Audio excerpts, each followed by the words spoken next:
Marlena Stell is not holding back. Hey Shelby Bells, it's Shelby. Welcome back to my channel and thank you so much for tuning in for another video. If you're new here, welcome to my channel. My name's Shelby. I'm the crazy cat lady of the drama community here on YouTube. I bring you the tea 7 days a week with the help of my investigative research team, Mr. and Miss Kitty. Miss Kitty is the brains around here and Mr. Kitty is the face, which sometimes means that he brings us a little bit of clickbait. It's easy to forgive him because he's so cute. So if you like cats and you like tea, make sure to give this video a big thumbs up and subscribe to my channel down below. Don't forget that all Shelby Bells ring the bell. Okay, so this is a lot, you guys, and this is drama that has been brewing and stirring for so long, guys. Okay, so if you are not caught up on this drama, I'm just going to give you a brief overview and then talk about the specifics. So recently, Marlena Stell, who was the CEO and brand owner of the brand MacBook Geek that unfortunately went out of business and had to close down because of COVID, she also is one of the first beauty gurus ever to be on YouTube. I mean, she is like the OG of the OGs. And she really paved the way for a lot of these influencers, and she kind of did the roadmap and like made the roadmap for how they should be doing it, right? And when it comes to launching their own businesses and all of that. So she and Jaclyn Hill have a very tormented, tainted, dramatic history, right? They used to be really good friends. They met in the beauty space here on YouTube, and they used to be pretty close. So close, in fact, that Jaclyn Hill was going to partner up with MacBook Geek and do a collaboration with them. Well, that didn't end up happening because Jaclyn Hill ended up going to Morphe and launching the Jaclyn Hill palette. And Jaclyn says, now this was a huge thing back in the day, you guys. And when I say it was huge, I mean it was big drama, but also, side note, this drama was probably the first piece of YouTube beauty community drama that I really remember. It was probably this. I remember, I will never forget it. I was just, back in the day, before I had a YouTube channel, I was just a beauty lover, okay? I was just coming out of a really bad relationship, and I was finding solace in watching these beauty gurus and stuff do makeup on YouTube, and through them, it was helping me find myself again. I've always been the type of girl who is a girly girl who loved makeup, who loved fashion and clothes and all these things, but I lost that in this horrible relationship. And through these beauty gurus that I was watching, I kind of found myself again, right? And as I was finding myself, I was just watching this content, right? So one day, but I would only really watch makeup tutorials and makeup videos and reviews and stuff, right? Well, one day on my my homepage or whatever, a video by Here for the Tea, may she rest in peace, popped up, and it was all about this whole Jaclyn Hill and Marlena Stell MacBook Geek thing, okay? And when I tell you, I believe it was 2 parts, and when I tell you that, or I think it was maybe something that she partnered up with Tea Spill to do, it was like Here for the Tea and Tea Spill, they kind of like collabed on this thing. And when I tell you that I was mind blown and in so much shock that all of this was going on, I can't even describe it to you. So basically, I mean, in a nutshell, because there's no need to go back and really rehash the entire past, but in a nutshell, Jaclyn Hill was supposed to work with Marlena Stell that owned MacBook Geek to do a collaboration with MacBook Geek. And she was also behind the scenes in talks with Linda at Morphe to create the Jaclyn Hill palette.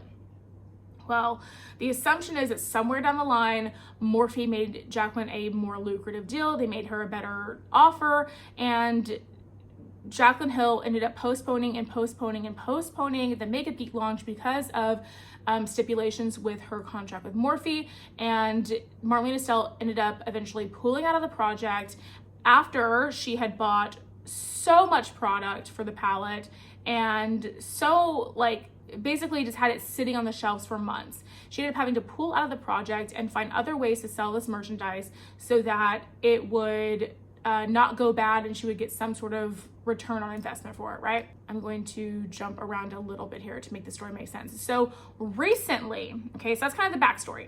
So jump forward to 2023. there is a Reddit, and if you guys know how I feel about Reddit, I'm not a big snark Reddit person. I don't like the Trisha Paytas Reddits. I didn't even know there was a Jaclyn Hill snark Reddit. I had no idea that that existed until recently when Marlena Stell joined the Jaclyn Hill snark Reddit and kind of exposed and posted pictures of the palettes, not like eyeshadow, the you know, big palette, like the palettes from the warehouse of the eyeshadow colors from the Jaclyn Hill collab. And she posted I'm gonna put it up here so you can see it. And she's just kind of exposing Jaclyn Hill, saying she's tired of staying quiet. She's not going to do it anymore. Jaclyn Hill keeps doing this and doing this and doing this to small brands, and she's tired of it. And I think that the situation with koze really set her off. Or maybe it was a situation with Lana Jewelry, because if you guys have been keeping up, I have a video on this on my channel if you want to go back and watch it. But Jaclyn Hill has recently been under fire again for stealing someone else's design or something that they have, right? And this time it was a necklace for her brand, Jaclyn Roxanne. Marlena Stell went off on Twitter about it and Instagram about this, and then maybe that was the what is it, the straw that broke the camel's back, is that the expression, that sent her to this snark Reddit to start posting. So she just kind of is, you know, over it, and she's just kind of saying she's tired of Jaclyn Hill being able to do this. She wants to speak out, she wants to say her story and all of that. And you know what? Power to her, honestly. It's been a long time. If someone has really, if you feel somebody has really screwed you over and betrayed you in that kind of way, and they're just out here getting away with it, I can understand why you would want to speak your truth and let it be known, and just let it be known out there. That's what happened. You know, because here's the thing about Marlena Stell too. I'm not sure her zodiac sign, but Marlena is somebody who is all about, you know, kind of speaking her mind, letting you know where she stands. She gets on I don't want to say soapboxes. Like, I feel like when you say she gets on a soapbox, it kind of gives it a negative connotation, because I really do love the things that she speaks out about. But she has really been known for kind of not backing down and really speaking her mind and fighting for and making her voice known about the things, the causes and the things that are important to her, right? And so I guess she really just feels this way about this, and I can't knock her for wanting to do that. It's also just a part of her personality, so I mean, that's just who she is, so, you know, that's that. I am personally on the kind of belief, at least nowadays, the way I'm trying to live my life, that it's, for me, it's better for me to try and let go and just release and just keep moving forward, as opposed to kind of harboring on all these like kind of negative things that might have happened to me or whatever. But also, I'm not talking about millions of dollars worth of product that, you know, might have gotten wasted. I'm not talking about that either. So, I mean, it might be on a different scale. If I was her, I might want to expose her too, right? But what I found really interesting, or not interesting, because I knew this before, but Jen Gerard, the owner of Gerard Cosmetics, actually ended up speaking out about this too.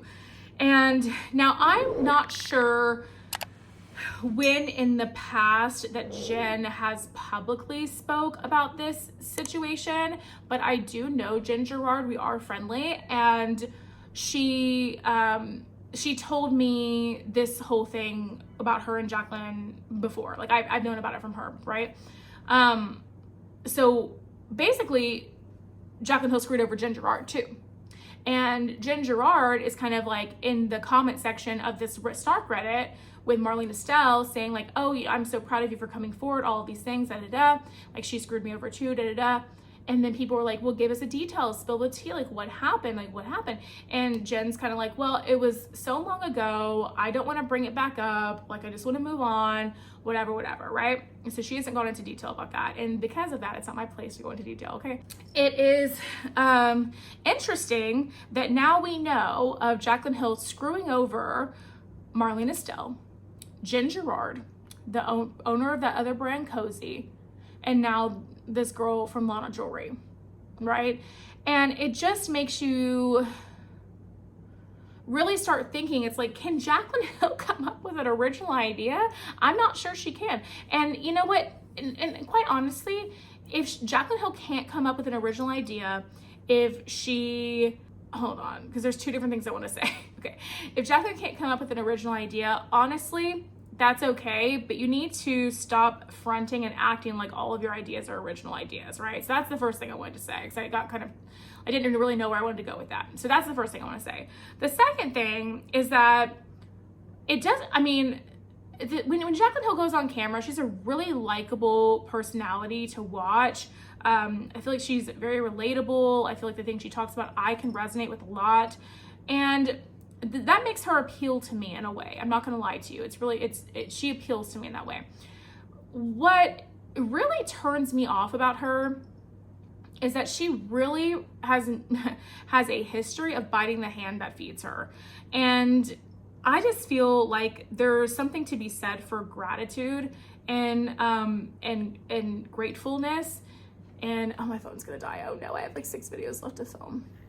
And like, and appreciating what people do for you. I feel like it's a really disgusting behavior. Yeah, I'm gonna say disgusting. I feel like it's really disgusting behavior to have screwed over 2 women who are OGs in this beauty game, to screw them over for like a little bit of fame and money. And one hand, like, you know, the morphe thing, like if that was a better business deal for Jaclyn, we all saw what they did for her career, and it really exploded her and made her millions of dollars. At the same time, here we are now in 2023, all of that's being exposed. And what's the longevity that all that stuff is gonna last? And what is her credibility like? At the end of the day, the money and the fame and none of that really matters at the end of the day, because it's all so easily lost. And when that's gone, all you're left is with the people that were close to you and supported you. And it seemed like Jen and Marlena were people that were close to Jaclyn and supported Jaclyn. So it seems to me that she's just kind of that Jaclyn is just kind of the person that will screw over your relationship with her, even if you're a really great person to her, if it means that she's going to succeed in some way and benefit from it. And that's just not the kind of character that I like to associate myself with, that I like to be around, that, you know, I consider admirable or good qualities in a person. I just really don't. I think it's very unfortunate, you know? And so, I don't know. I think that, you know, more and more stuff comes out about Jaclyn Hill, and I feel like there is going to be a time in the not so distant future where the major cancellations that are happening, you know, everybody goes through this major cancellation, right? And Jaclyn Hill went through it with the lipsticks and all that, but I think she's coming up on another one really soon. That's my conspiracy theory on that, right? We had Shane, we had Jeffrey James, all that, Trisha, Gabby, Deaf Noodles. I feel like Jaclyn Hill's time might be coming, especially if these canaries keep singing about all the crappy things that she's done. Anyway, let me know in the comment section down below what you think about all this Marlena Stell versus Jaclyn Hill versus Jen Gerard drama. I'd love to hear from you. And that's going to be it for today's video, you guys. If you did enjoy it, make sure you give me a big thumbs up, subscribe to my channel down below. Don't forget to ring the bell so you're notified of all my future videos when they do post. Remember that all Shelby bells ring the bell. And yeah, if you enjoyed today's video, YouTube should be suggesting a couple more down here for you to choose from. So I'd love it if you did that. Aside from that, I will see you in the next video. Bye, guys.